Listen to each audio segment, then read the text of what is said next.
Regular City Council meeting for December 10th, 2019 is now in session. First on the agenda is Councilmember Brown will lead us with the opening prayer and the pledges of allegiance to the flags of the United States and the state of Texas. Thank you, Mayor. Good evening, everybody. Good evening, Lord. Bless the council, and thank you for another wonderful year. This is the last council meeting of 2019. Thank you for the guidance that you've given us, for the many accomplishments through the year, and know that we have much to do and much to accomplish in 2020. I want to give everybody, the staff and the council, I want to wish everybody a happy holidays along with their family. We want to give thanks to Miss Norma Bash for celebrating her 100th birthday with us this evening. We have many challenges ahead, but this is the time to say Merry Christmas and Happy New Year to all. In the Lord's name, thank you very much. Pledge of allegiance to the United States of America and to the republic for which it stands, one nation, under God, indivisible, with liberty and justice for all. Honor the Texas flag. I pledge allegiance to thee, Texas, one state under God, one and indivisible.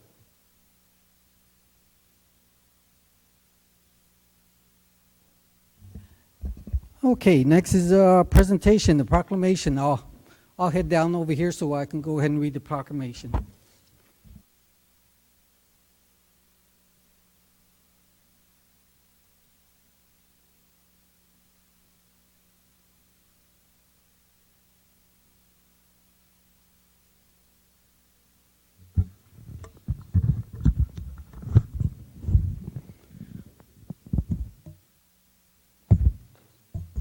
Oh, just right there.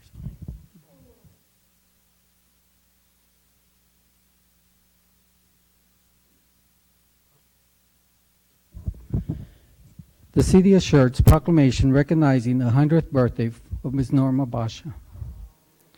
Whereas longevity of life is a blessing for an individual and for a community which benefits from the knowledge, creativity, and experiences this individual brings to all. Whereas Ms. Norma Basha was born in Philadelphia, Pennsylvania on December 4th, 1919, to Virginia Guarini, Marcovicchio and Ralph Marcovicchio, and lived in the neighborhood of roadhouses in South Philadelphia.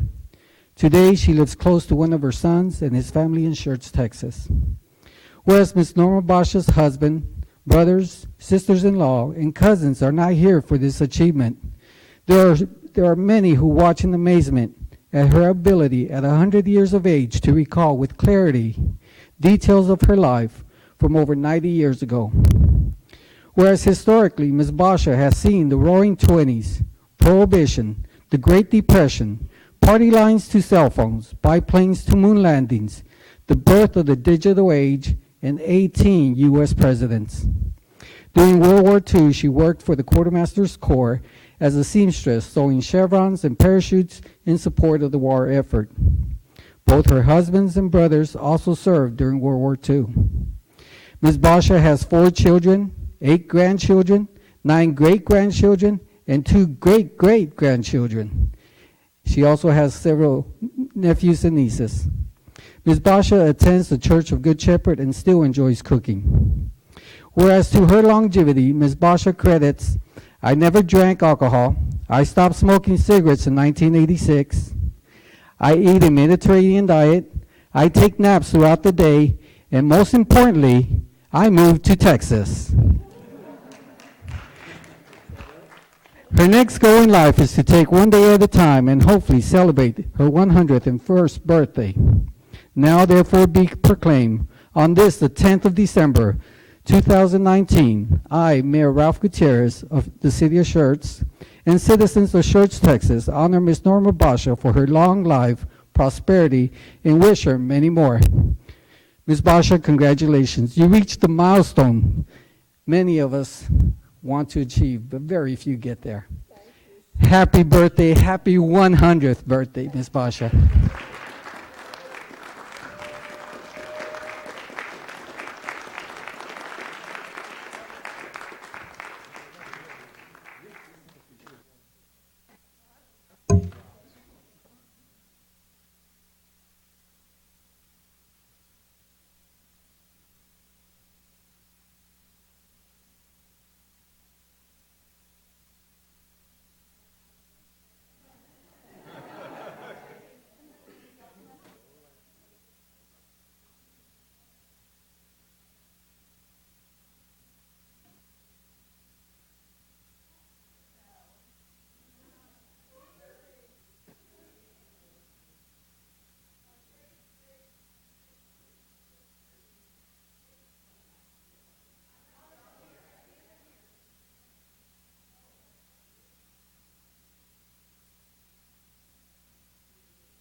Okay, let's proceed. City events and announcements, announcements of upcoming city events.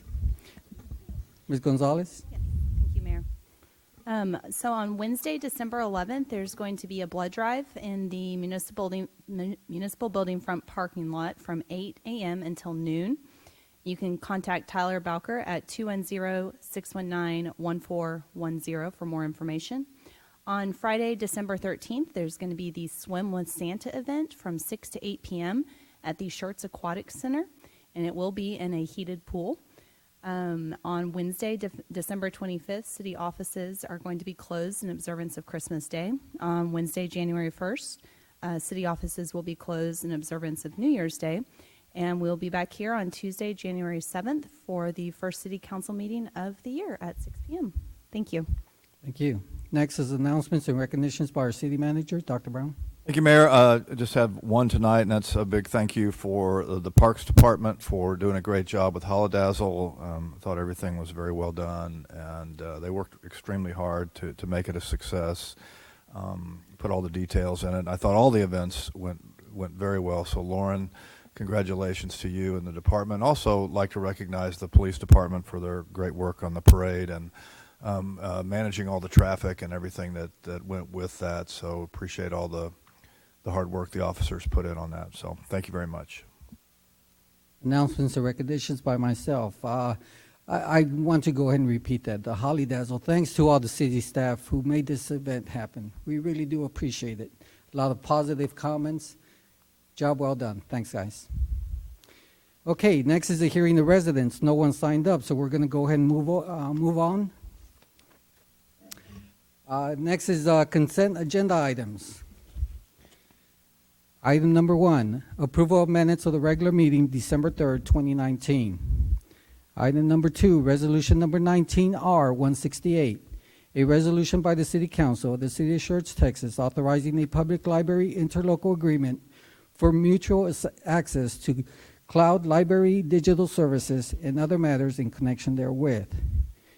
Item number 3, resolution number 19R164, a resolution by the City Council of the City of Schertz, Texas, authorizing the city manager to enter into a memorandum of understanding with the state of Texas for the Texas statewide interoperability channel plan as amended and other matters in connection therewith. Item number 4, resolution number 19R167, a resolution by the City Council of the City of Schertz, Texas, authorizing expenditures with CASCO, that's CASCO Industries, totaling no more than $70,000 for firefighting supplies and equipment during the 2019 and 2020 fiscal year and other matters in connection therewith. Item number 5, resolution number 19R169, a resolution by the City Council of the City of Schertz, Texas, authorizing the city manager to enter into an agreement with Hanson Aggregates, LLC, for the lease of 25 acre-feet of the Edwards Aquifer permitted water. Item number 6, ordinance number 19T29, consideration or action approving the ordinance by the City Council of the City of Schertz, Texas, authorizing an adjustment to the fiscal year 2019-2020 budget to unencumbered, unused funds from the fiscal year 2018-2019, repealing all ordinances or parts of ordinances in conflict with this ordinance and providing an effective date. And this is also the final reading. Council, is there any of these items that need to be pulled for separate consideration? There is none? Okay, is there a motion to approve the consent agenda items? Motion to approve consent. Second. Okay. Have a motion by Councilmember Davis, second by Councilmember Dalla, to approve the consent agenda items 1 through 6. Council, any comments? No? Let's call for the vote. Aye. Aye. Aye. Aye. Aye. Aye. Okay, we have 7 ayes, no nays. Motion passes. Next is discussion items. Item number 7, resolution number 19R170, a resolution by the City Council of the City of Schertz, Texas, approving a request for a Schertz Main Street Local Flavor Economic Development Grant for 816 Main Street in the City of Schertz, Texas, and related matters in connection therewith. Mr. James? Thank you, Mayor. Put this item on for discussion because of the last week's meeting in the Main Street grant. Again, that was the historic Main Street grant. This is the local flavor grant. So this is the one specifically geared for businesses. Wanted to walk you through it very briefly. Again, I know we're planning to come back and do a work session item to discuss kind of the philosophy behind the grants. But this one is slightly different than the other. It doesn't go before the Main Street or before the Historic Preservation Committee. Buildings don't have to be more than 50 years old. It's funded through the general fund, and this is really, again, geared toward businesses. There are 4 different categories within the grant that we provide funding for. Again, a facade program, a program for outside work, a sign program, and then sort of internal. Again, folks can receive up to $20,000 a year for this grant. And as with a couple of the others that we've done, I think this is the third one, that the applicants can kind of mix and match from those 4 categories. They'll kind of maximize based on their expenses and where they fit within each category. So this is 816 Main Street. It's down at the corner by Schertz Parkway, kind of fully renovating that building and that site going forward. So they've started doing some of the work needed to get in to get the grant. But again, this is the first one we've done this fiscal year, obviously the third, I believe, overall. And again, it's geared toward business. So again, if you think about it, this is sort of a lot like what we do with EDC, just for sort of the smaller businesses to refocus on Main Street and get that investment kind of going forward. So with that, I'd be happy to answer any questions. But again, as I said, we'll come back in January to talk policy on both grant programs. Thank you, Mr. James. The floor is open for discussion. Council? Make a motion to approve resolution number 19R170. Second. Okay, we have a resolution to approve resolution number 19R170. Motion made by Councilmember Larson, second by Councilmember Davis. Council, any other comments?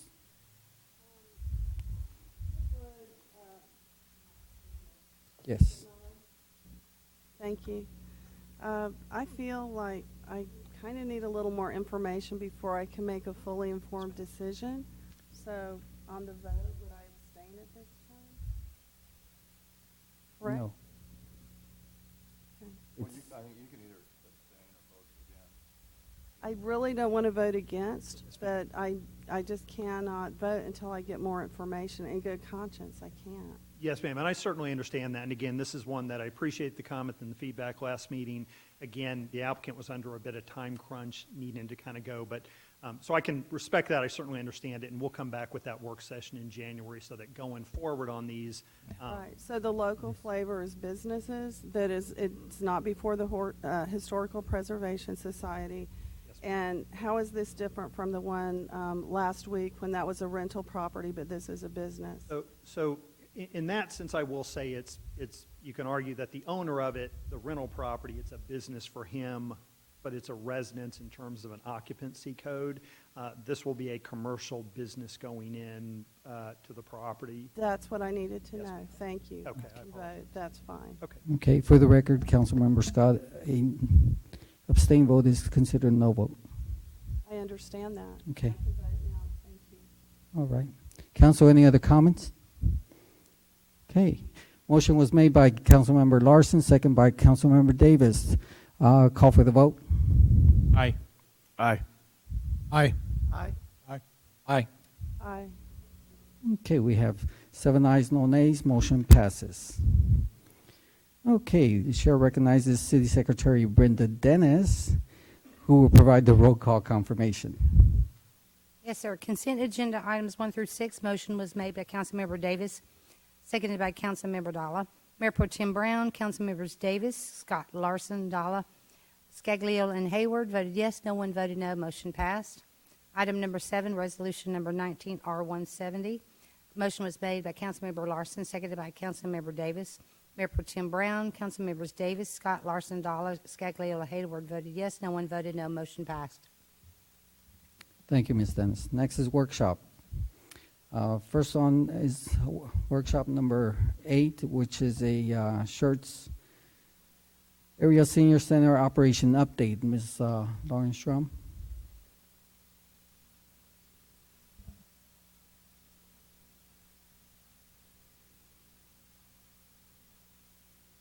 Good evening, Mayor, Council.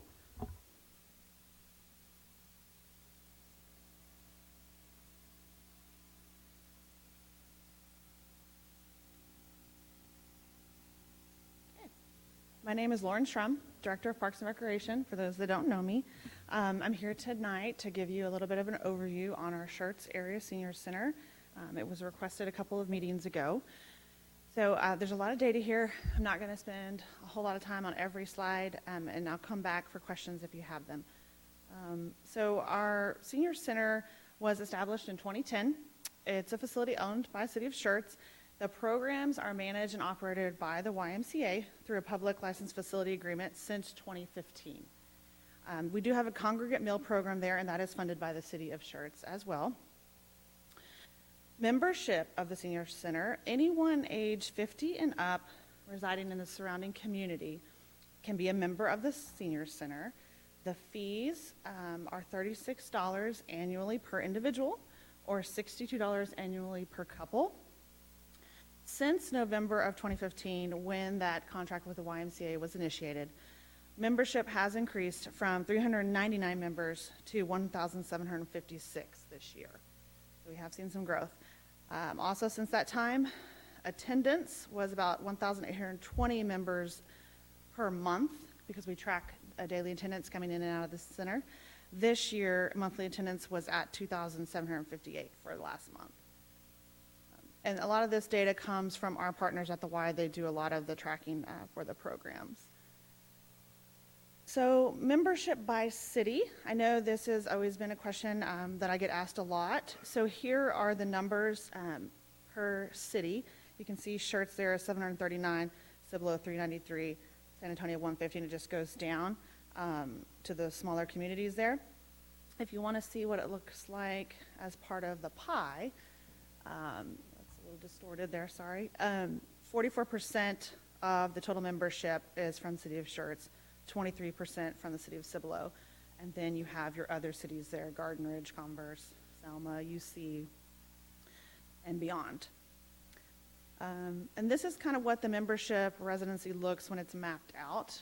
We got our GIS department to map out the addresses of all the members, and you can see the blue is Schertz, the red is Cibolo, and then the green is Universal City, which would be the fourth largest city that has membership. San Antonio is the third. I did not map that one because it's not adjacent to Schertz. Membership by age group, I get this one asked a lot of me as well, is sort of how old are our members? Because a lot of folks have asked, why do we have the 50 and up? Like, how do we choose 50 as our age for membership purposes? And the reason we did, from what I can understand, is that AARP, the age to join AARP is 50. So that's what we've done. But you can see the breakdown here of our membership. The majority of members are in that 60 to 85 age range. There's a number of activities and programs that happen every month. This is just a list that Kathy came up with of all the things that are offered, everything from Zumba to driving courses to yoga to chair volleyball to mahjong, looming with Lupe. I mean, there's just a variety of activities to participate in. About 45% of the activities offered do focus on exercise and fitness, and that's something that the Y has really brought to the center prior to their involvement. We focused a lot on tabletop card games, things like that, activities. The Y brought a whole wealth of exercise and fitness, that's being their focus. As of November 2015, when the Y got involved, there were 104 activities offered per month, about 22 per week. And now, currently, we offer 488 activities per month, about 78 activities per week. So the program has grown tremendously. Kathy surveys seniors, why are you joining? The reason is, isolation. They want to come visit with people. They're living alone, or in activity. They want to get fit, and they come in to take group exercise classes. The Senior Center does a lot of community outreach. They're participating in a lot of events. They work with us, Moving on Main, Movies in the Park. They participate in a lot of trips, casino trips, choir concerts throughout the community. So these are just a sampling of things that they do. Volunteer hours, we could not run the center without the volunteers. We have over 12,387 hours annually, so that's about 1,000 hours a month that we have seniors volunteering to make the center go round.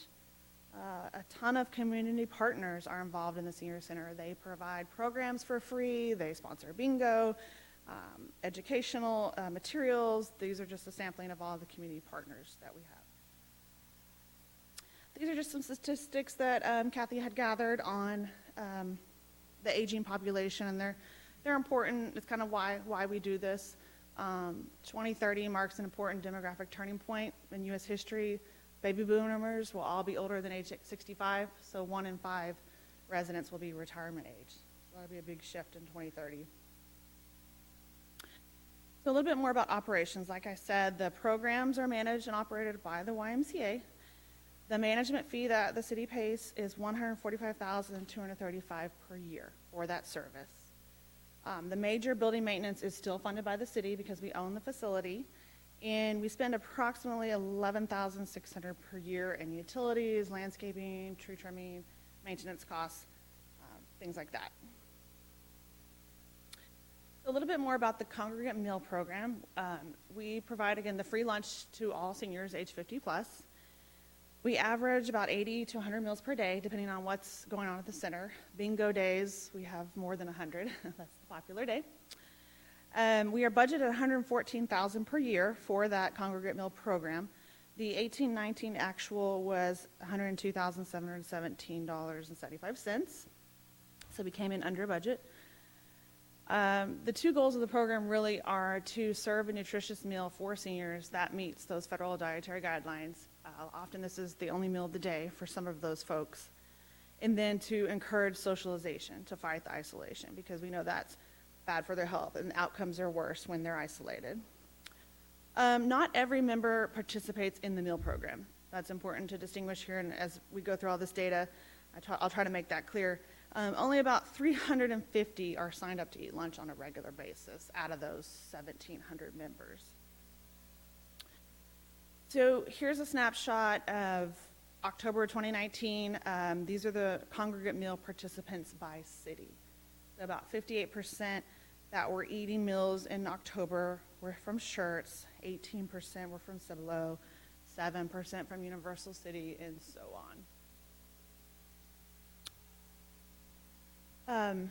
So as part of the congregate meal program, city staff did apply for federal reimbursement through ACOG. The federal nutrition program only reimburses meals for participants age 60 plus. So we just have to distinguish who's 16 older. There is an intake process. We have to fill out forms and they get approved through ACOG, through the state, and then we receive reimbursement. So we started receiving reimbursements in September of 2019. Right now, about 12 to 14% of our total cost of meals per month is being reimbursed, depending on the number of meals purchased, because it varies every month. We only order what people sign up for. So it's not like we're ordering a flat amount. We're ordering based on who's signing up to eat that month. And so we're continuing to collect intake forms, even though we're not getting full funding at this point, because the hope is that we're showing that we have a greater need here. We're serving more people in our center. Kind of the way the funding works is the people that have been getting it for a long time are kind of first in line, and they reassess every year. And then they award funding, allocate funding based on their assessment. So we'll continue to collect intake forms for that program. The Meals on Wheels program. So that's a separate program from the congregate meal. We are a satellite staging location for this program that is operated out of the Comal County Senior Citizens Center. They asked us if they could use a space in our center to be able to stage ice chests with meals that they prepare and they fund, and then they have local volunteers come pick them up from our center, and they run a route through Schertz, Cibolo, Marion, and McQueeney to about 20 homebound seniors. So we do provide that space to them and feel like it's a great program. And then also conversely, if we have someone who comes to the senior center but can't come often and qualifies for this program, we direct them to this so they can get signed up and get meals that way. So some renovation projects we've done recently. In 2017, the city did fund an $850,000 renovation project to encompass the adjacent WellMed facility that was right next door. It added about 1,500 square foot of usable space. So we got a group exercise room, a meeting room, and ADA accessible restrooms out of that additional space.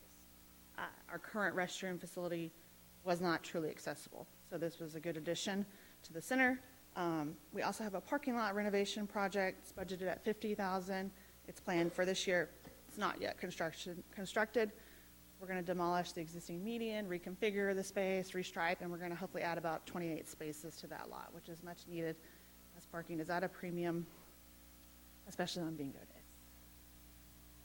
So program growth. After the renovation was complete, we did see an increase in attendance and participation in center programs, and we figured that it would. You know, something shiny and new, it's attracting people. So in 2018, council approved a budget amendment to the congregate meal program. I came here prior to maternity leave because I felt like the numbers were trending. We looked like we were going to go above budget. And so we did amend that budget from $104,000 to $114,000. And at that time, there was a lot of discussion about cost sharing and things like that. So in November of 2018, staff approached Cibolo about an interlocal agreement, and I made a presentation to Cibolo City Council along with the Senior Center Director, Kathy Flocky. About 20% of the participants in the congregate meal program at that time were residents of the city of Cibolo, so we had proposed a $50,000 contribution as part of that ILA, which would be approximately 20% of the total annual cost of the meal program and the YMCA contract management fee. The ILA did not come to fruition at that time.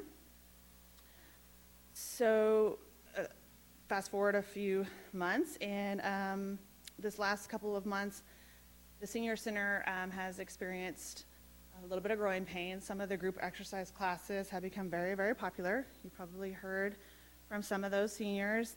We had to instill some attendance caps in some of the classes for safety reasons. There's a maximum limit to how many people can fit in the one room, and when you're moving your arms, you know, you're hitting other folks. So we had to do that. They started expressing the concerns about capacity issues, and they wanted to discuss, you know, expanding the facility in the future. So to alleviate some of those capacity issues, the YMCA did add an additional class to the schedule at the Schertz Area Senior Center. They also opened an additional class to Senior Center members at the Cibolo Y location as well. But Senior Center board members still, you know, feel that continued growth in the area will contribute to additional members. That's a fair statement. And so they passed a resolution, their board did, at their last meeting on November 25th. They asked City Council to investigate the feasibility of facilities expansion for the center. And you have that resolution in your full packet. So I told them that I would bring that information here to you today. So looking to the future, the current management contract does expire in September of 2020. So staff is already looking towards the request for proposal process that we will have to go through in spring of 2020 to, you know, acquire a new contract. We're constantly evaluating and assessing, you know, the operations. It's ongoing right now. These are all good conversations to have as we prepare for this RFP process. Staff, you know, feels like there's a lot of operational efficiencies we've yet to explore to really maximize the facility capacity. I don't feel like we're there yet. We haven't even discussed expanded hours or shifts for lunch, or registration versus drop-in. Right now we operate on a drop-in basis, which is why, you know, there's probably more issues when people show up and they can't get into the class that they wanted to get into. So there's things that we can look at. Given, you know, the cost implications of a new building, obviously, and given our other priorities through the budget retreats, you've heard about the park maintenance lists and the trail development requests that we're getting. You know, looking at these efficiencies is our recommended approach at this time. With that being said, though, you know, planning ahead for growth is still prudent, so we'll continue to look ahead to be able to provide a quality program for our seniors. So that is the data that I have for you. And I would open it now up for discussion or questions. Thank you, Ms. Rum. Council, Chair recognizes Council Members Davis. Back a slide, I think. You're fourth bullet there says staff feels there are many operational efficiencies to still to explore. Expanded hours, lunch shifts, registration versus drop-in. One of the things I don't see on there is limiting the facility to Schertz residents. I don't think you'll find anybody up here that's more of an advocate for parks and recreation in the city of Schertz than myself. But it's distressing to see that we put up a facility and we set the standard for the northeast side of San Antonio, and the participation is 44% Schertz residents, and our taxpayers are paying 100% of the bill. There's great presentation, great information, and I think there's a lot we have to talk about. But certainly we can, before we build another building, I mean, really, we could limit access if only 44% of the people using it are Schertz residents.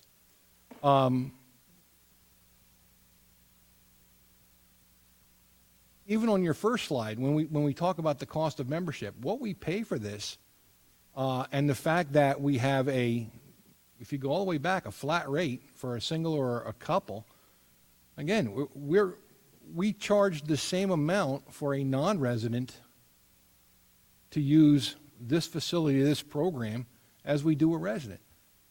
And again, I'm not saying this to be mean to our neighboring communities, but the reality of it is we only have so many dollars in our budget, and we have to be smart with them.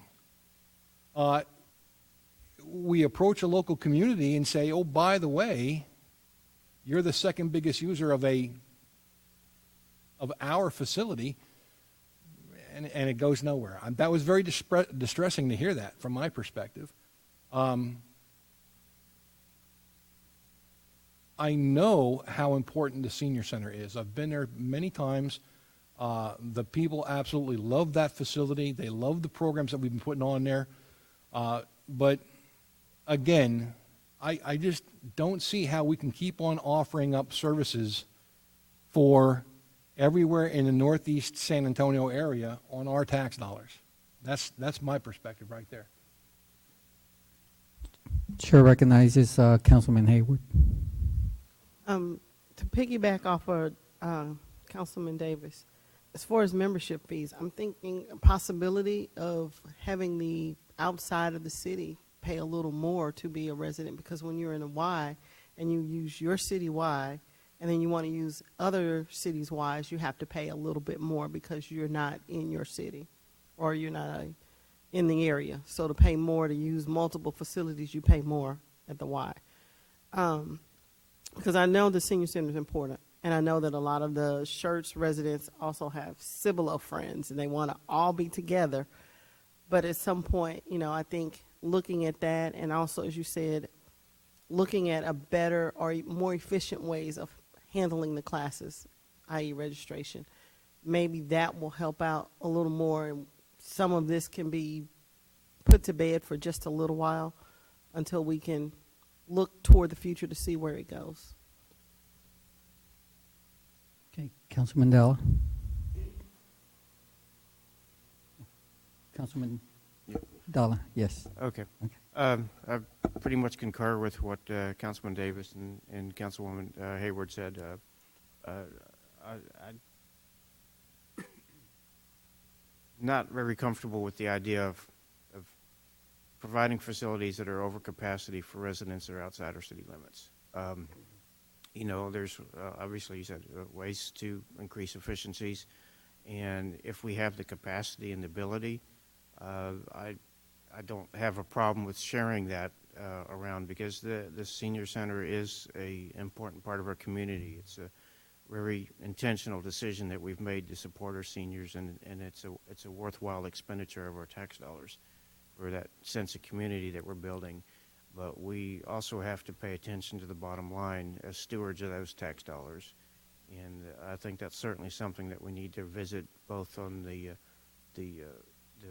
membership fees, to have a different fee structure for out-of-area users, and or even restricting membership depending on what our capacity constraints are. Thank you. Chair recognizes Councilmember Brown. Yeah, again, the senior center is well used, well loved. I just wonder, are there any other government grants or programs available that we could piggyback off of out there? Not that I'm aware of. I think the federal nutrition program is the main. That's the main one. What we're, As our citizens age and the baby boomers do become more and more of the senior population, yeah, I should take that back. I do know of one through WellMed. They do provide a programming grant.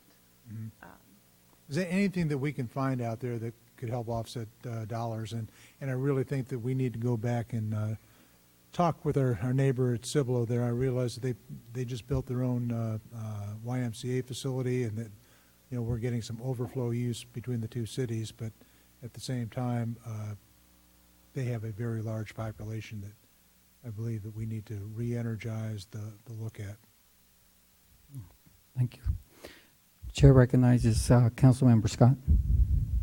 I would like to know what happened can you turn to that slide where the 50,000 was Cibolo? Like, what happened? Did it just stall out? Did it make it to an agenda item? Can we get more information, please?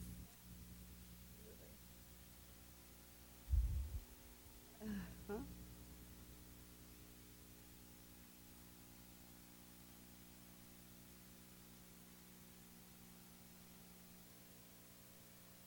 I'll give you my perception of it. As I break his microphone, and that's not helping our situation fiscally. I apologize for that.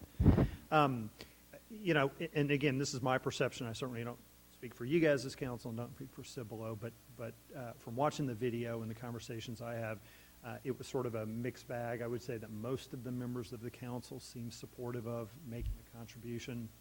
I will say there seemed to be a few, 2 or 3, that were either not supportive of it, feeling like it was a cost they couldn't afford, that there may be other options in the community, perhaps for folks, or wanting significantly more information. And I think it never moved forward, couldn't get full support for council.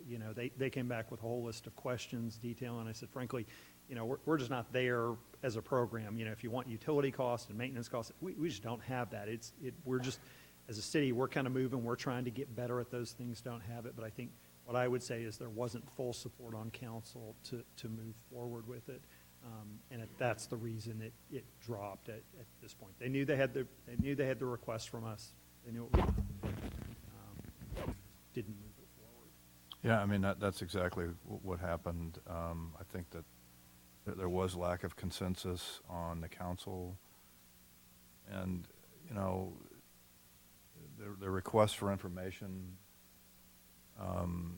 were of such a detailed nature that we just couldn't provide the level of detail that they were asking for, and there just was inertia against it, so that's why it died. Okay. Chair recognizes Councilmember Larson. Well, one thing I want to say that I definitely noticed and I appreciate, thank you for the work with ACOG and getting that done. That's not an insignificant portion for a pretty popular program. And then, other than that, I just kind of second and third and fourth what everyone else says. Although I've heard some people say raise the price for non-residents a lot. I say a little. I say raise it a lot, triple it, and then go to the city of Cibolo and say, look, it's $100 a person. We can get it to match Schertz if you feel like it's a worthy contribution. Otherwise, your citizens can pay it, and I make sure we let the Cibolo residents know.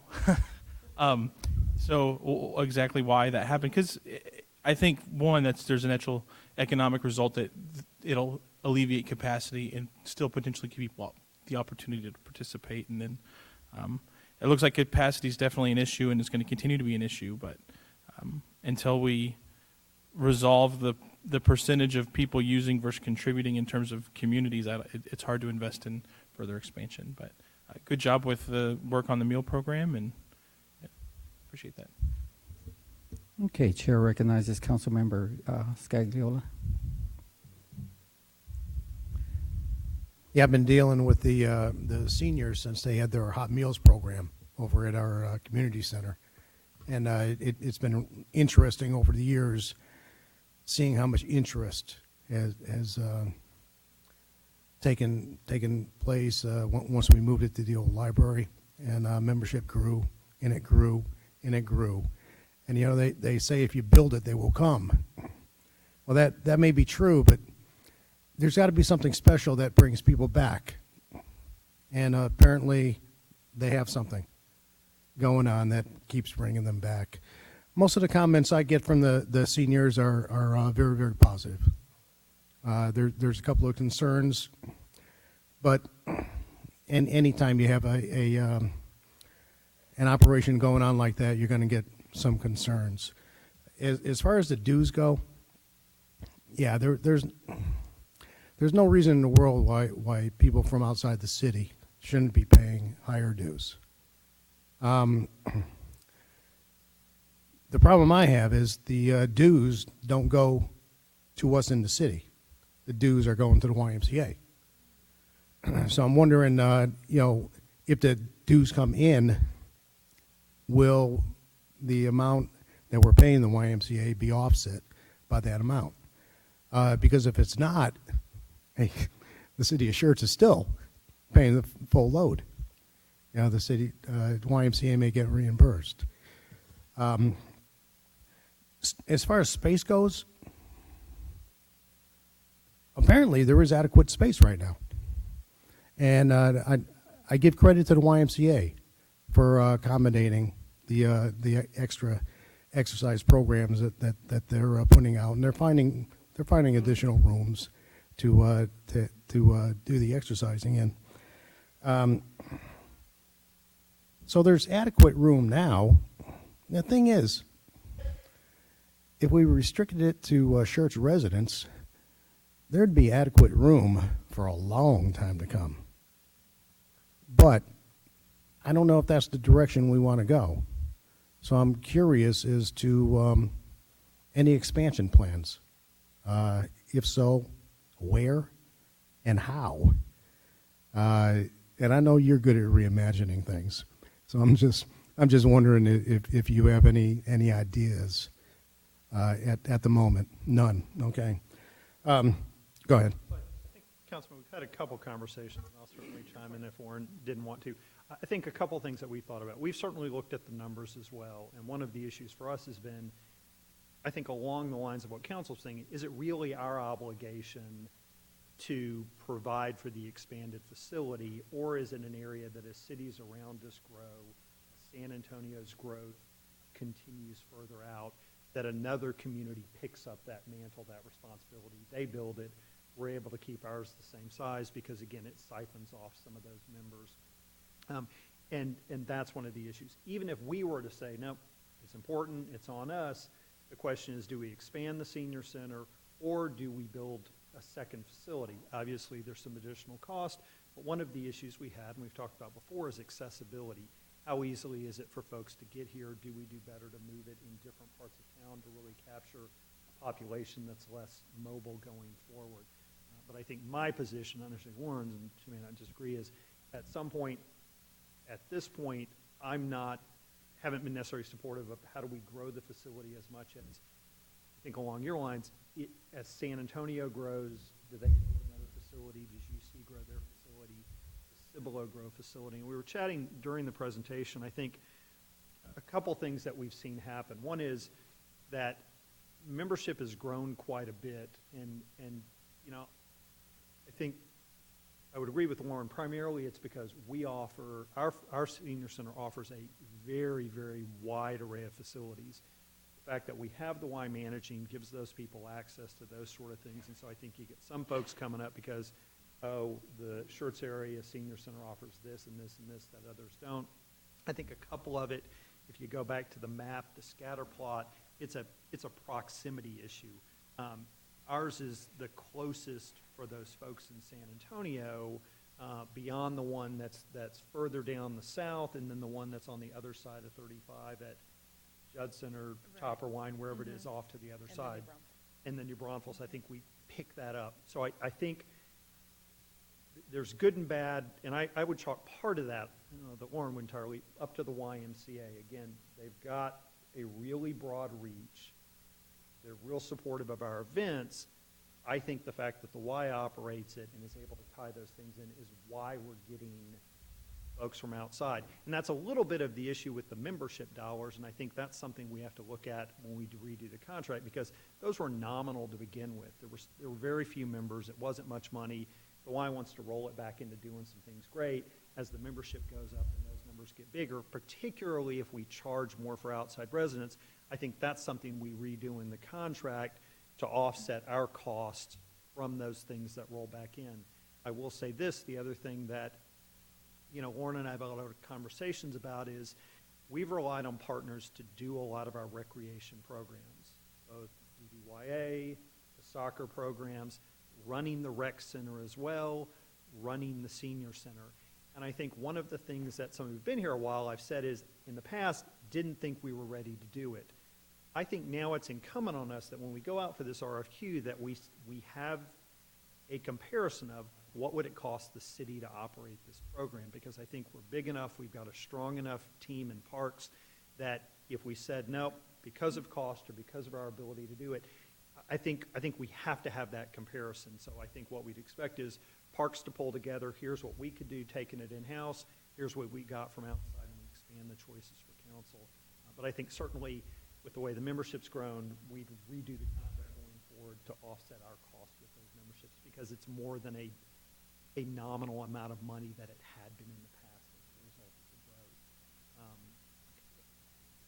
growth. I would just add that, I don't think I put it in the slide, but I believe it was in the CCM, that the membership fees total about $40,000.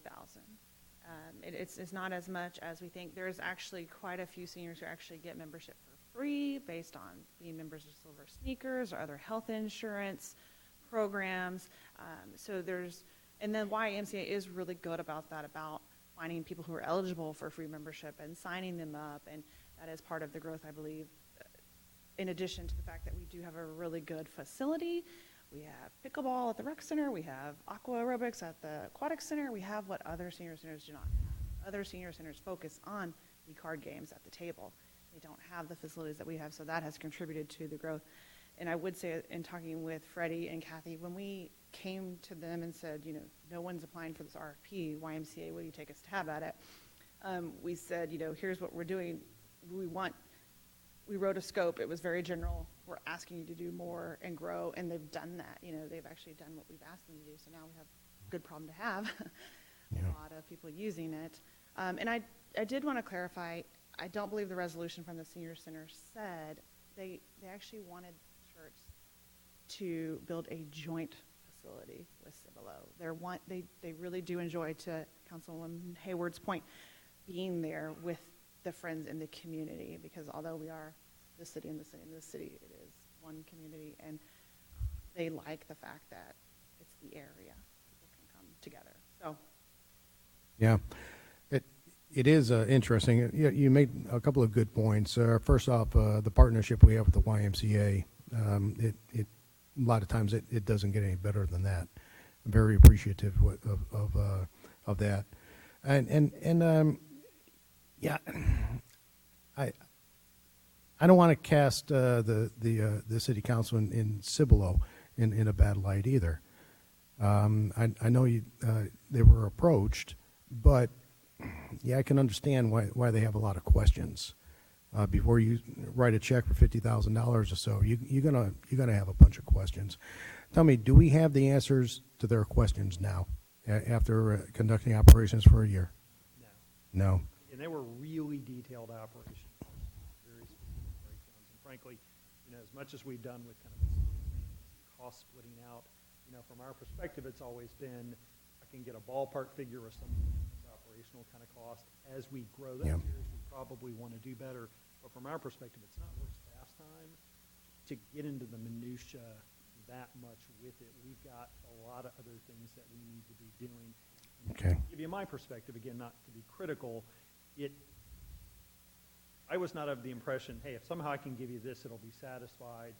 They were really down in the weeds kind of question that, to some degree, and I think I may have said this at one point, we're not looking for you to help us run the facility. We're looking for you to write us a check to cover the cost that we're bearing to provide a service for your residents.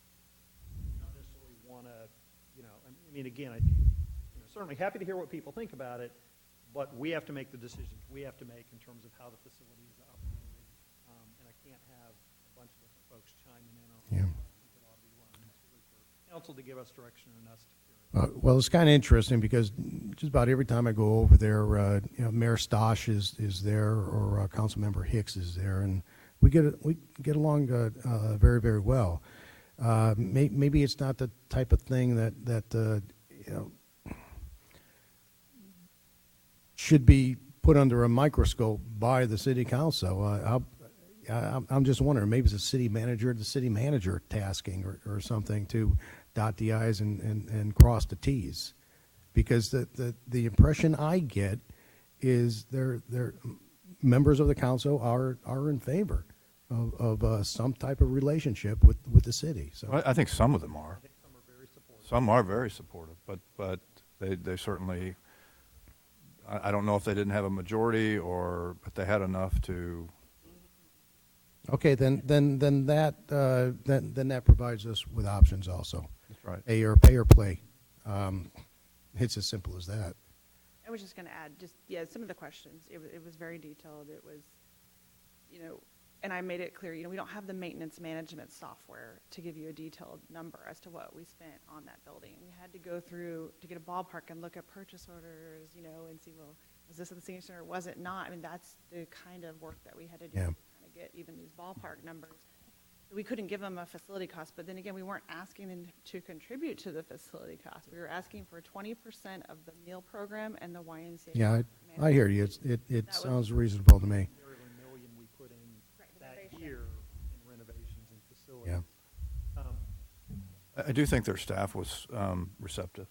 Their staff was positive about it, so no problems there. Yeah, okay. So when does a decision need to be made as to where we're going in the future? And what is our next step? Well, let me try to tell you this. I think, so what I've heard generally the direction is, hey, as much as we appreciate what we do, we can't afford to provide for everybody else in every community at the expense of our taxpayers. And I think particularly as the numbers have grown outside the city, it's become all more prevalent. It's not just a few people from Marion, a few people from Garden Ridge, as the numbers, as I recall, were in the past. I was most struck by the San Antonio numbers, how much they've grown. So what I would say is, I think, what we've heard from direction is to have staff go back and come up with a couple of bases for upping the membership for non-Schertz residents kind of going forward. Maybe look at the actual costs, so there's some basis in that, see what those numbers play out to be. But what I'm hearing is it needs to be substantial. Don't come back with $1 more, $5 more. Come back with, 3 times more or something like that. But let us look at those numbers and kind of come back. What I would say then is, if that's the route we're looking to go, we can make a decision to say, as of this date, the non-resident membership will go up. I gather that what council's really after is, we just can't afford to have our residents pay for it. Well, before we go that route, they have a new council in Cibolo, so it's worth the try to go back and ask a second time for their participation. I'm looking at your numbers. 50,000 looks like around the right number that we're asking for. But we actually have 2 issues: funding and capacity. The funding, well, of course, but the capacity is a whole different thing. If we can no longer afford or have the space for Cibolo residents, and we reject our own because of that, I think that's something that we have to look very carefully to. Because when we reach capacity, we don't want to turn our own residents away at the cost of somebody else's. Correct, yeah, but I would just say, I feel that the capacity issue, this has come up because of a capacity issue in a particular class, not necessarily a capacity issue across all the programs. So it's something that can be resolved. I don't feel like we're at capacity yet for that. Okay. Yeah. So we're talking about capacity during the exercising classes or things like that. Okay. All right. Yes, yes. Thank you. Okay, Chair recognizes Councilmember Davis. Hey, just one quick question. The current membership fees, who set the fees? The leadership, Council 10 years ago. it may have been council at some point, but the story I hear, and again, I'll look to Sandy to correct me, is that the members there, the kind of leadership group of the seniors, set that. Comal County. Yeah, the board operating. So those are the holdover fee amount or fee levels from back when Comal County was operating it. And I just want to make sure I got this straight. We have a management agreement with the Y that is for about 140, 145K, give or take. And as part of that agreement, we've said, oh, by the way, you collect the membership fees and you get to keep that as well. Turn them back in. So I would venture to say that, and this is not about the why, this is about management. So I'd be willing to say that they probably factored that cost into their proposal to manage the facility because they're counting on that money. So if we were to take the user fees and bring them back into the city amount, then whoever is managing the facility, if it's not managed internally, would turn around and say, oh yeah, it's going to cost 180, 190 a year or whatever. Okay. Back to what Councilman Larson said, if you look at the raw numbers of what we pay for the meal program and not counting membership fees, just the membership and the utilities and the meal program and those things, based on that 1,756 members, that comes out to about $170 per person. What I would ask for would be work on refining the numbers to get us a true picture of what the per person cost is of operating and maintaining the facility. I wouldn't know if that would have to include the things like the $50,000 for repaving the parking lot. We have other facility criteria. Come up with some rough.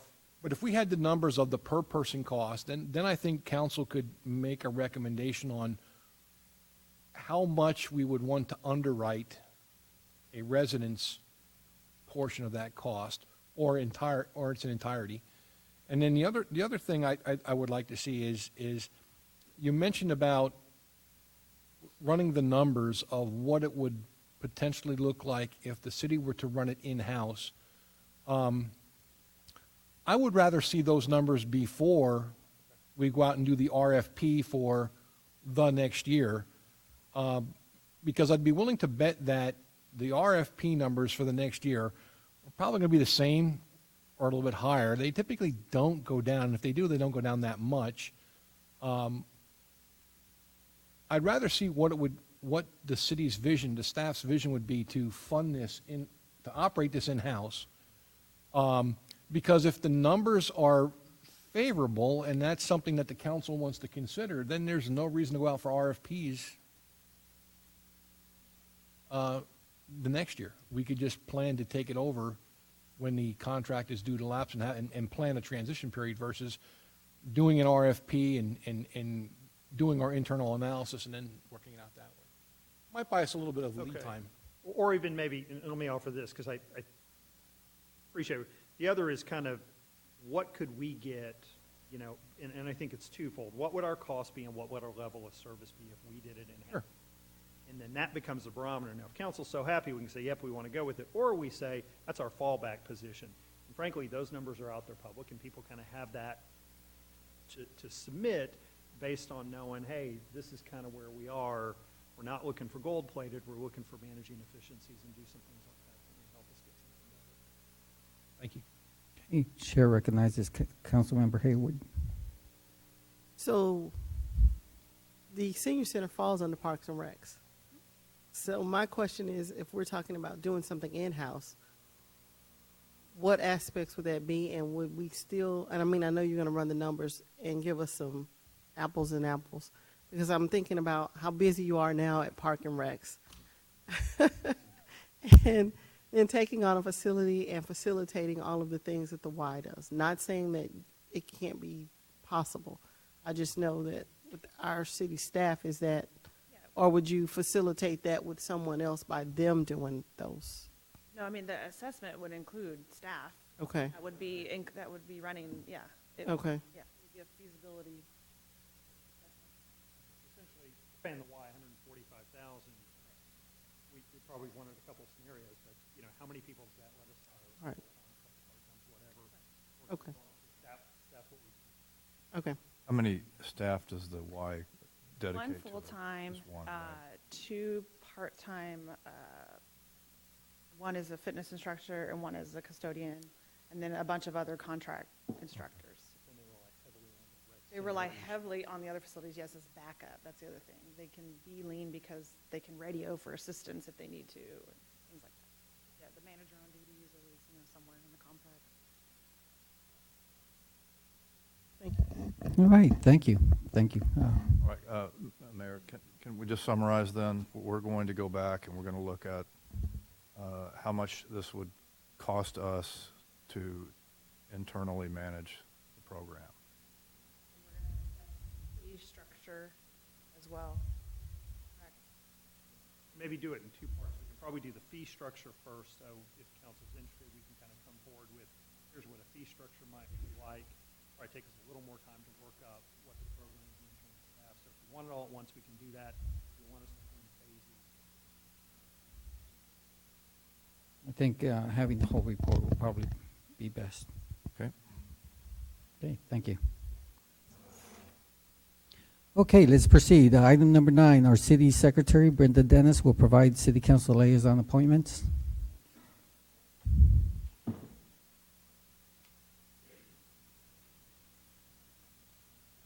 Good evening, Mayor and Council. So traditionally, after elections, sometimes we have some movement, we have some new members.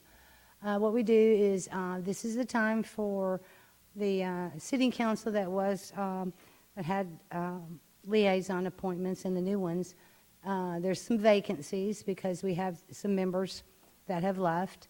But also to think about, well, okay, you've been on, say, Councilmember Davis has been on the Housing Authority Board. He may want to move to a different board. He may not want to move to a different board because he's saying he's not going to move.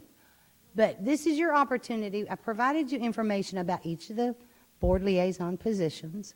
And so it's, there's a couple of vacancies, and I say there were some vacancies because Mr. Gutierrez, I say it was a vacancy because at that time that he was serving on the audit committee and the investment committee, he was serving as a council member.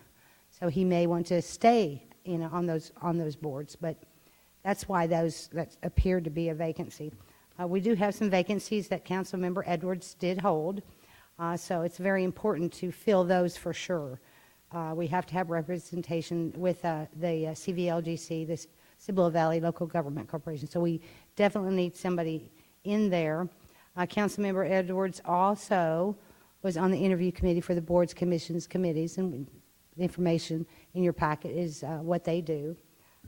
So we have also a vacancy on the Main Street Committee, which is a committee made up of council.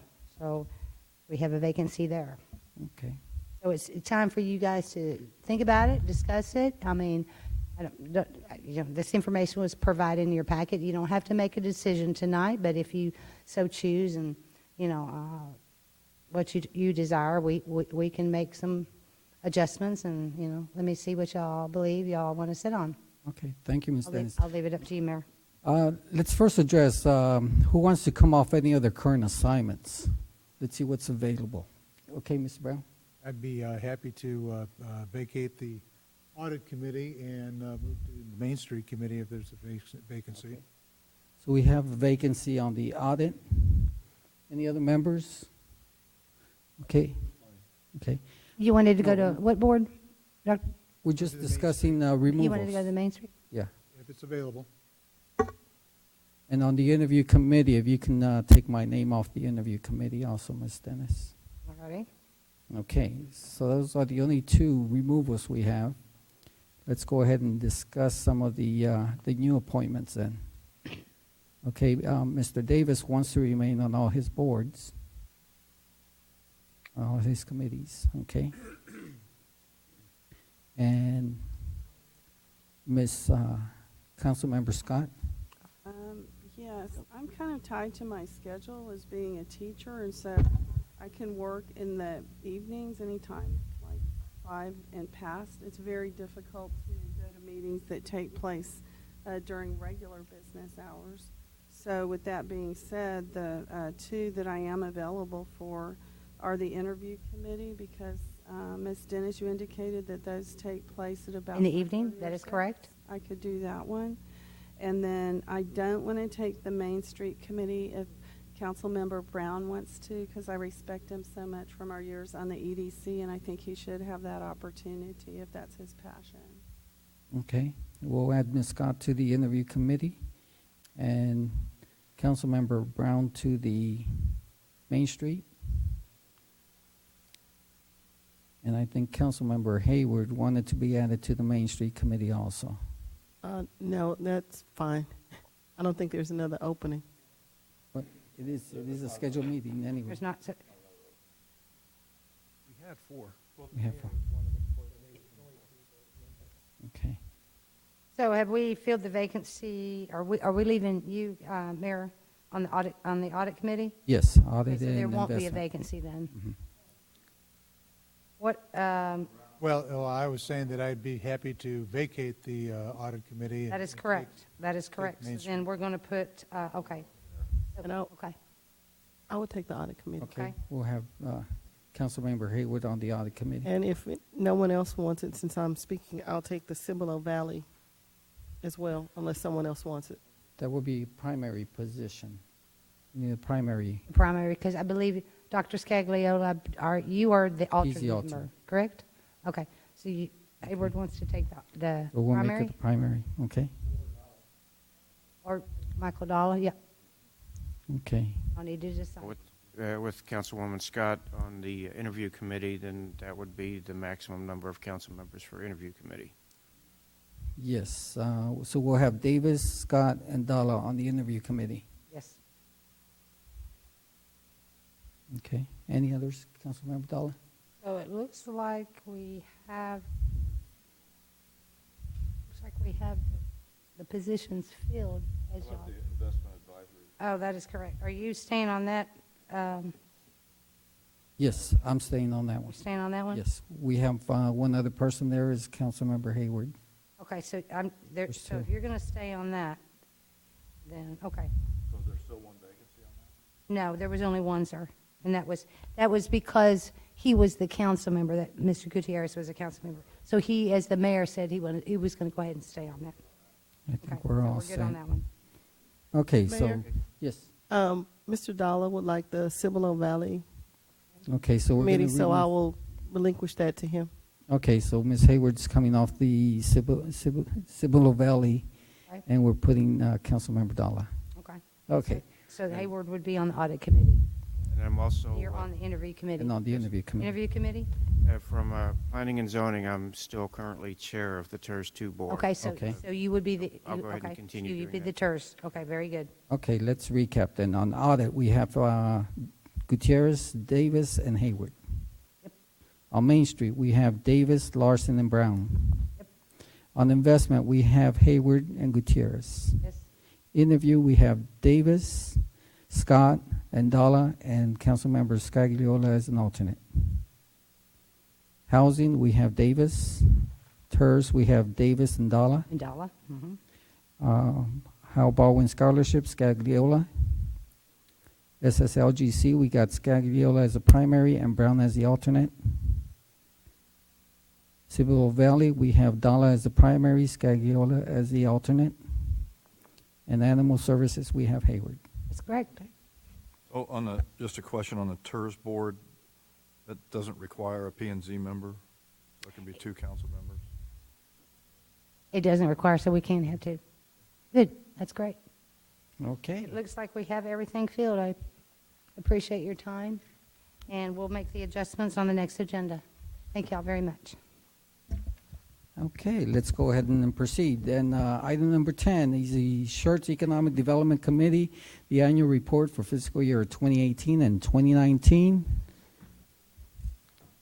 Okay, Mr. Vincent, it's all yours.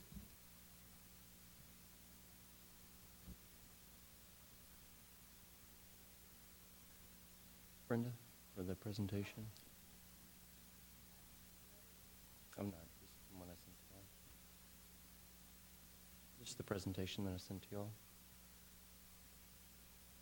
I can go off of something else if that works. That's all right.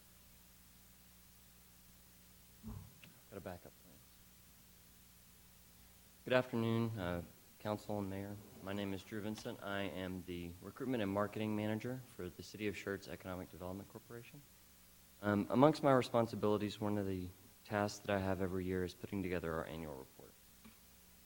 And the annual report is a summation of the efforts of our Economic Development Corporation over the course of a year.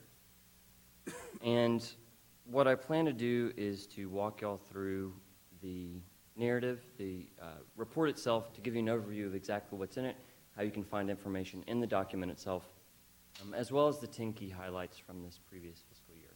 So our report, first off, covers the fiscal year, so that is everything from October 1 of 2018 to September 30th of 2019. And I did have a presentation, but we'll go off of our blog, which is one of the points I'm going to touch on. So the first thing that I wanted to cover is the overall structure of our report. There are 5 main pieces. It starts with an overview of our economic development efforts. We have 2 pieces of economic development. There is recruitment, actually going out, seeking out businesses, developers who come to the community and do work. And then there's retention, which is working to keep businesses once they've located in our community. That's the first part. The second part is city demographic data. We collect a variety of information.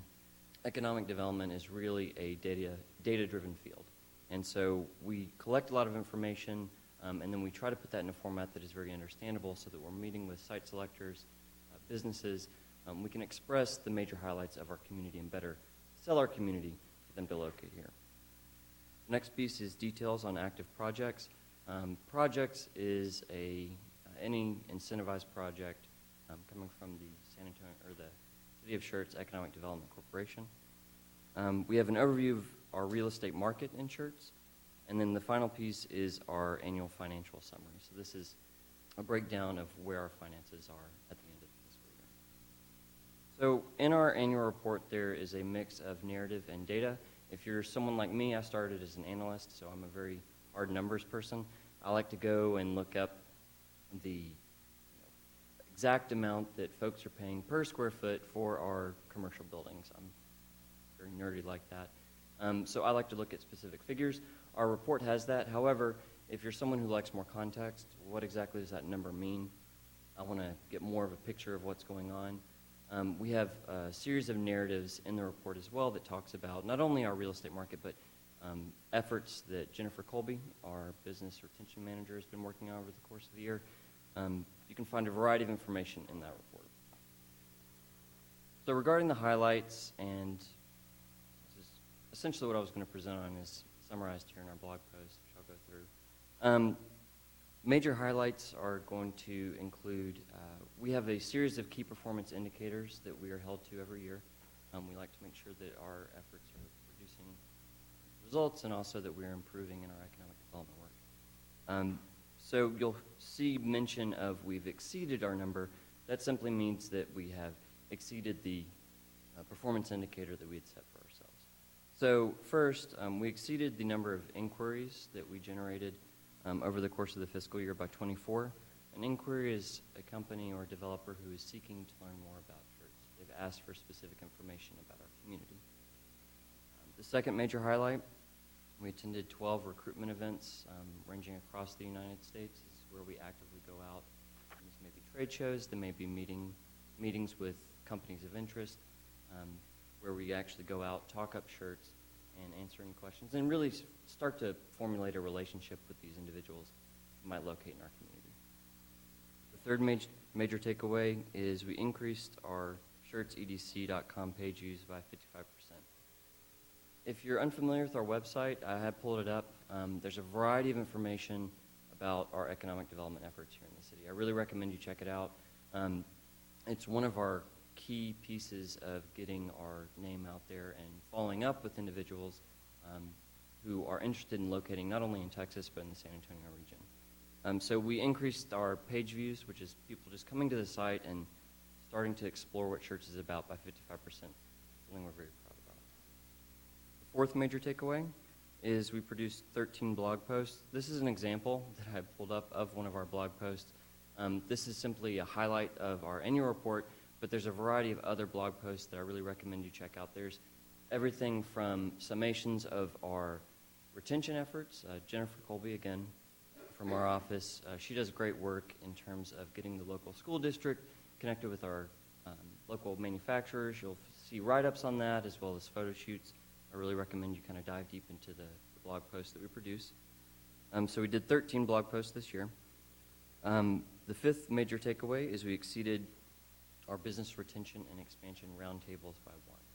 What these roundtables are they're events that we host every year where we bring together industry to kind of talk through the challenges that they're facing, help them network a little bit better. Sometimes they just don't know their neighbors.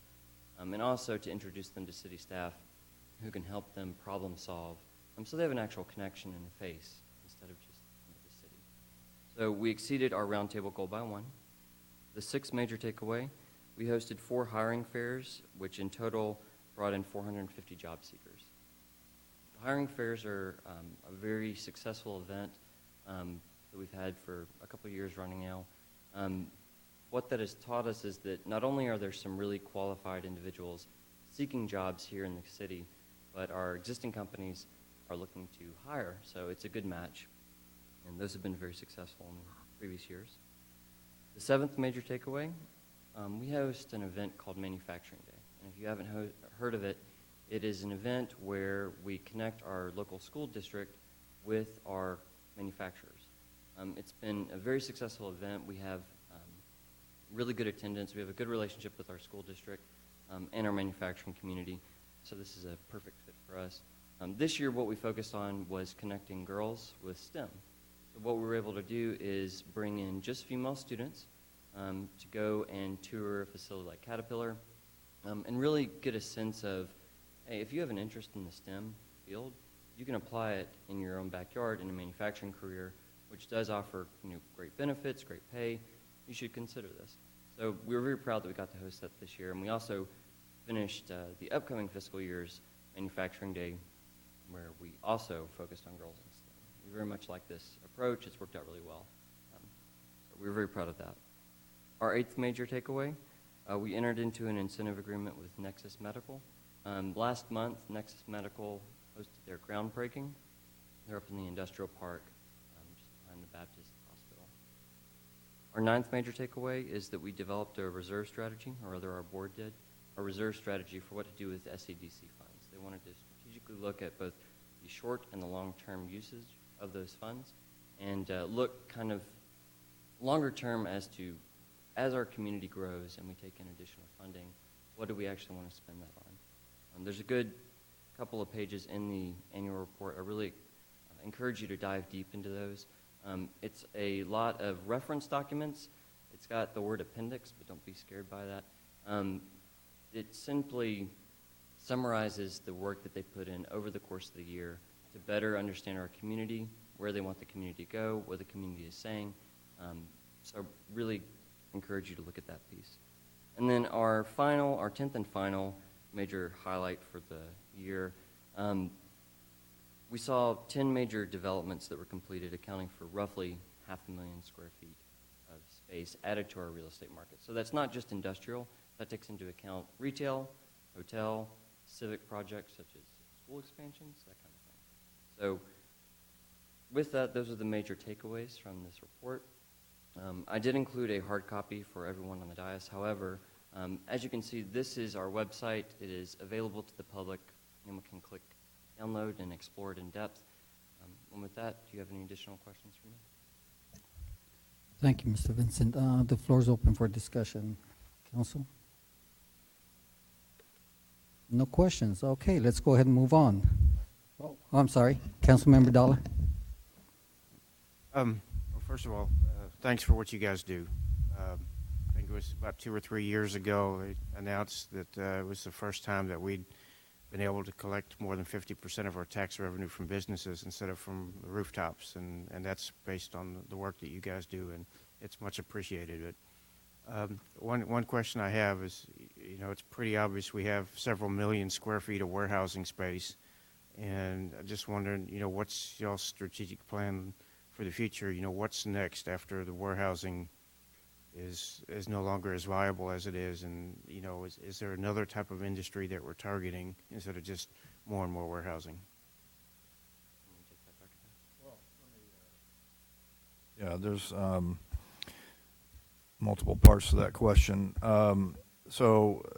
We still have quite a bit of warehouse space to go. So I don't think in the short term we're in danger or risk of running out of that warehouse space. So I think that strategy is going to continue certainly in the next few years. You know, maybe in 5 to 10 years when that's built out, we may have to do a radical shift. But I think we continue to look at development of the retail aspect of our city, and where's that going to go, and how are we going to continue to develop that along the I-35 corridor especially, and then in the longer term along the I-10 corridor. So I think we have been in discussions with the EDC about you know, those kinds of priorities and shifting those kinds of priorities, but you know, we've still got quite a bit to go on that, if that helps. It does. Thank you. Okay. Chair recognizes Councilmember Brown. Yeah, I'd just like to point out that the staff and the board both did a strategic SWOT assessment, strength, weakness, opportunity, and threat. And I think if you take a look at that, I think they've done a real good job of taking a look at where we are today, as well as a lot of future opportunities. Granted, it's a general statement. It's not specific, you know, companies or anything like that. But you know, we have a lot of opportunities for growth in the future, not just wholesale warehousing and whatnot. And I think the board's got a good handle on looking at those opportunities in the future and trying to capitalize on bringing them to us. So thank you. Well, I think if you look at page 28 and 29, I think that's what Councilman Brown is sort of talking about. And then page 30, we give you a summary of the SWOT analysis and assessments that we did. So that's sort of the area I would direct you to. Any other comments? No. Okay. Thank you. Oh, okay. Next is item number 11, presentation of the Unified Development Code, the UDC requirements related to nonconforming billboards. Mr. James. Thank you, Mayor. So a few months ago, Council asked for a presentation really about sort of the relocation of billboards was kind of, I think, what prompted the question. You may recall we've had a gentleman year and a half, 2 years ago, went to Board of Adjustment. TxDOT had come in for a right-of-way take on 35. It was requesting to move the billboard, and again, the code doesn't allow it. Went to Board of Adjustment. That was denied, kind of going forward. And then periodically we'll have people come in with a billboard or an overly large sign on the site that has been there for a while. People look to develop it. Obviously, when people look to develop properties, they look at the cost and the potential revenue sources, and sometimes that revenue from the billboard is problematic because the code doesn't allow them to move it on site, continue that revenue stream, and it kind of hinders redevelopment. So I'll talk you through real quick what our code currently does. So again, the city's Unified Development Code, our UDC, provides that the owner of legal and non-conforming detached on-premise signs which overhang land to be acquired by a government entity may relocate the sign on the same property. So for certain signs, when the government comes in for a right-of-way take, the code says we'll let you move it back. But again, very specifically, those are legal and non-conforming detached on-premise signs. So again, it's typically the sign for the business that's located on that property as opposed to typically a billboard. There's often no business there. That's the case. So it doesn't apply to them. You know, again, this would allow the owner to be able to move that back when the right-of-way is acquired. Again, it only applies to legal, and those are really the ones that meet the current code. And again, our sign ordinance is a fair amount out of date and with regard to non-conforming and conforming, but again, really it's those on-premise signs and only in situations prompted by the government acquiring land. So we have two issues. Sometimes people are saying, I'm not one of those types of signs. The other is there's another reason prompting the relocation other than the government coming in for a right-of-way take. So again, it generally doesn't get you billboards because those are really off-premise signs. And again, it's only those situations where there's a right-of-way take, not, hey, we need to move the thing over 75 feet to allow development of the site. And so those have been challenges in the past. So,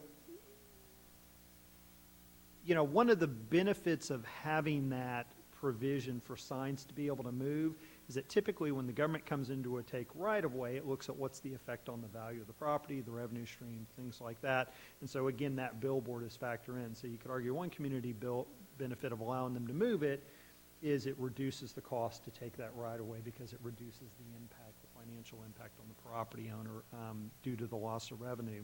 And then again, particularly in older areas where the property owner is receiving that revenue stream, it may hinder redevelopment or development of that property, and so it may be counter to the purposes that we're moving forward with.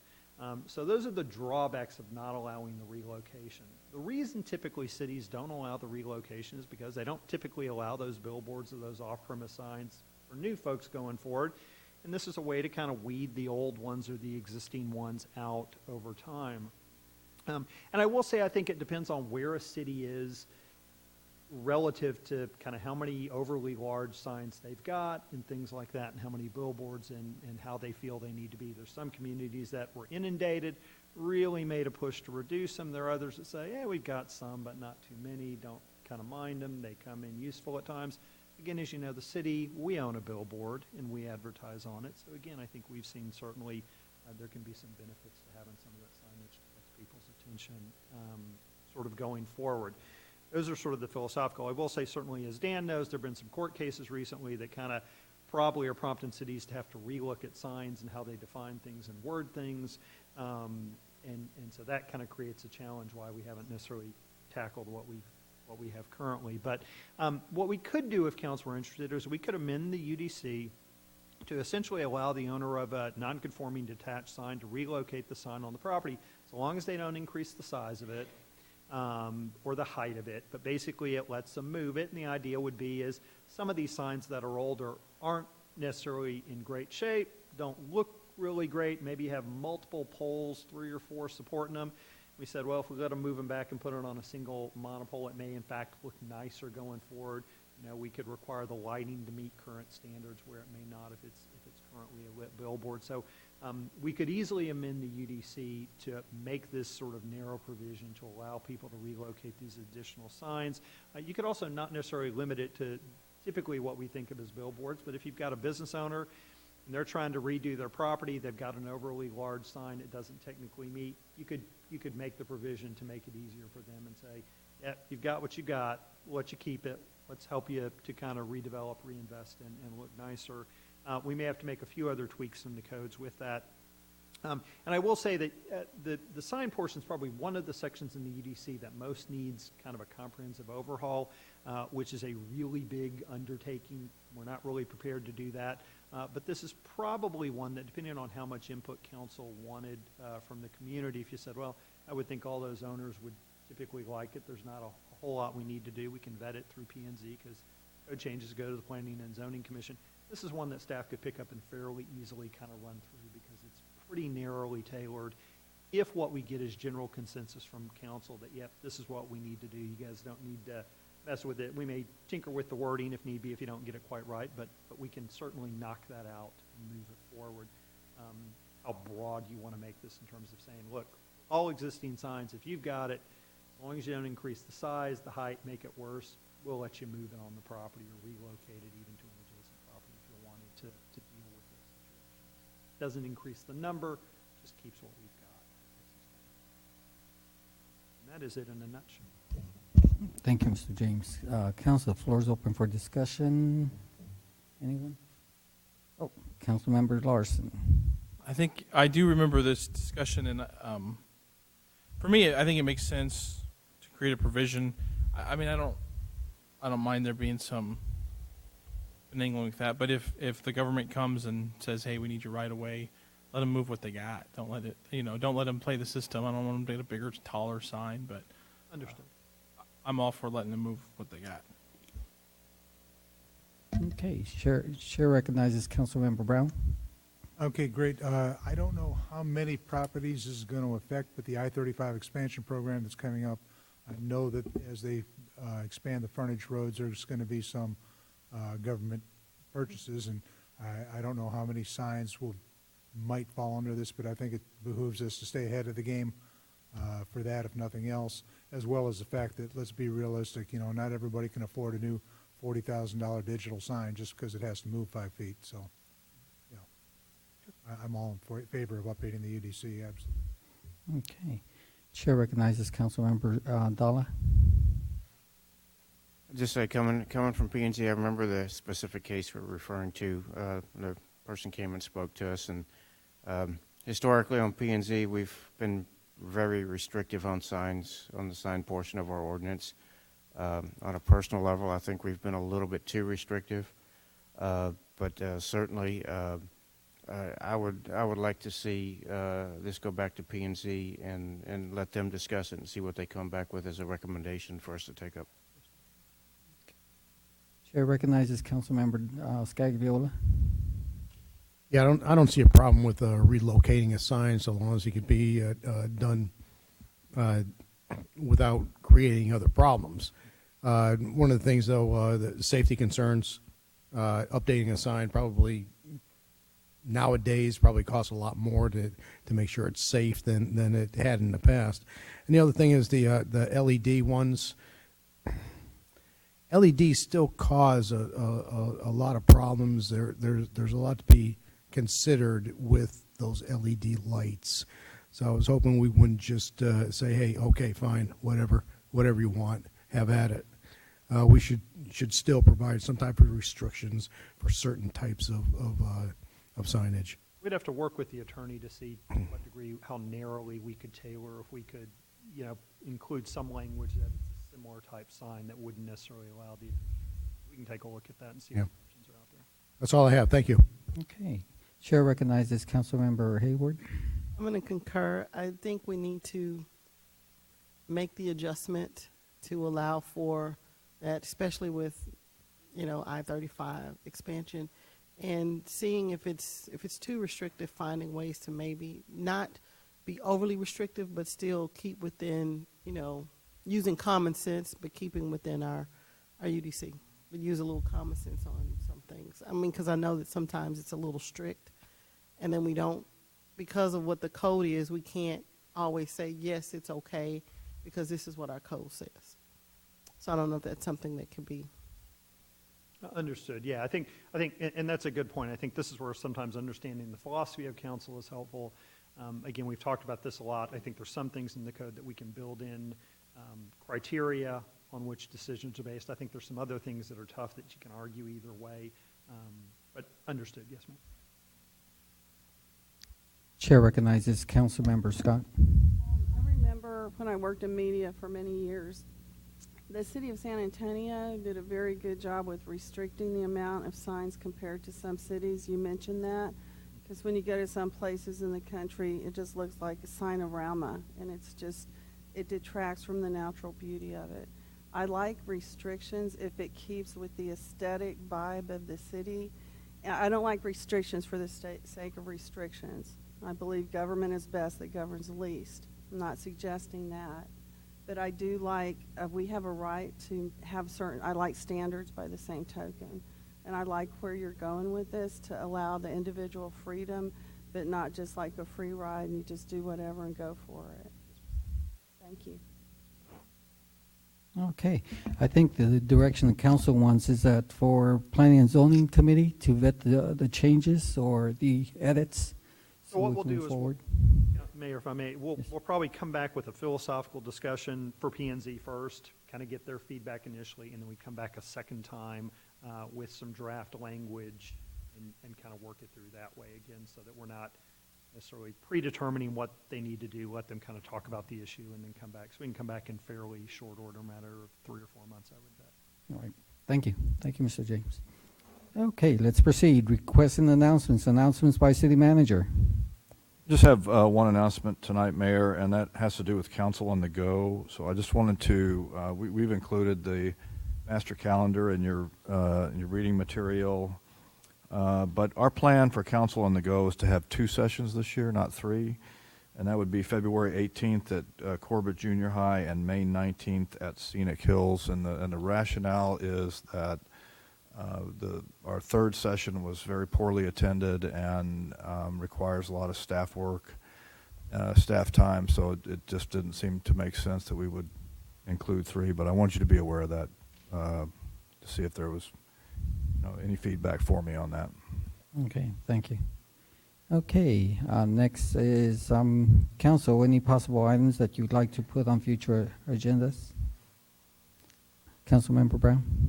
Yeah, in light of some of the discussions that we've had tonight, I'd like to take a look at doing, and we may want to wait until a new EDC director is hired, but a joint EDC, planning and zoning, council workshop, late 2nd quarter, early 3rd quarter, or depending on the status of a new EDC director, just so we're all kind of meshing and kind of have a feel for what's going on and ideas sharing there. So just something for the future. Okay, well, I'll talk to you and we can. Yeah, it's been a few years since we've done a joint one. Yeah, I'm not sure when in the past we did it, so we'd want to look at that, but we can talk about how that would look. Thanks. Any others? Council? No? Okay. Next is announcements by council members. Mayor Pro Tem Brown? Nothing right now, thank you. Okay. Councilmember Davis? Nothing, sir. Councilmember Scott? Is this where we do the community events attended, or are these Yes. general announcements? Okay. Holidazzle, although I missed the breakfast, I did get to visit with some vendors, and Santa Claus was so charming. Congratulations, Santa. That was fantastic. And the parade was just awesome. And thank you for walking it with your wife and the other council who were in attendance. Thank you. You know who you are. Thank y'all. It was very good. Also, upcoming, the TML newly elected workshop on January 10 in San Antonio.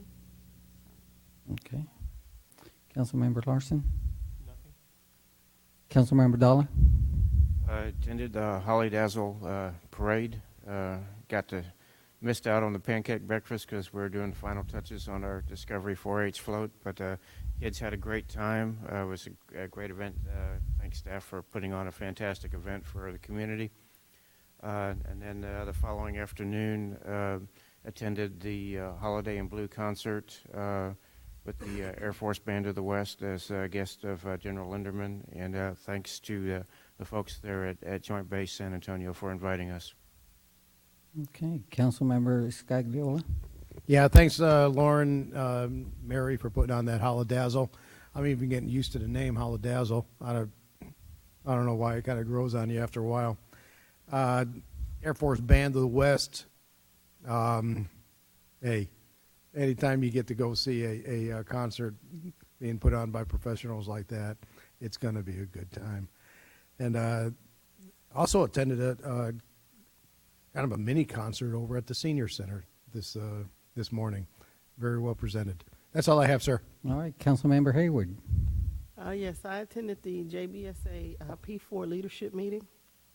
It was a good meeting to know the direction they're going and some of the things that they will probably bring to Schertz to be able to help vets out, which was a good thing to do. I attended the breakfast with Santa bright and early in the morning, or as military terms are $30. Maybe not quite that early, but seeing the little kids with Santa and them having a good time, and some trying to pull Santa's beard to make sure it's real. That was funny. I attended the Schertz Holidazzle, the event during the day and at night, and chatted with some vendors, and then the parade, which was phenomenal. I also appreciated being invited by General Linderman to the Blue Santa here in the Air Force. It was a phenomenal concert. And this morning, attending the Senior Center course event, and the elderly were very phenomenal in their singing. They were simply fantastic, and it was a sight to be seen. I really enjoyed it. Thanks. Thank you. Yeah, I had pancakes with Santa, and also attended the Holiday Blue concert. What a great performance by the Air Force Band of the West. Senior Center had their choir holiday performance today. That was also great. And ACOG and then JBSA P4 leadership meeting. Very interesting information that was passed on. The time is now 7:44. We stand adjourned.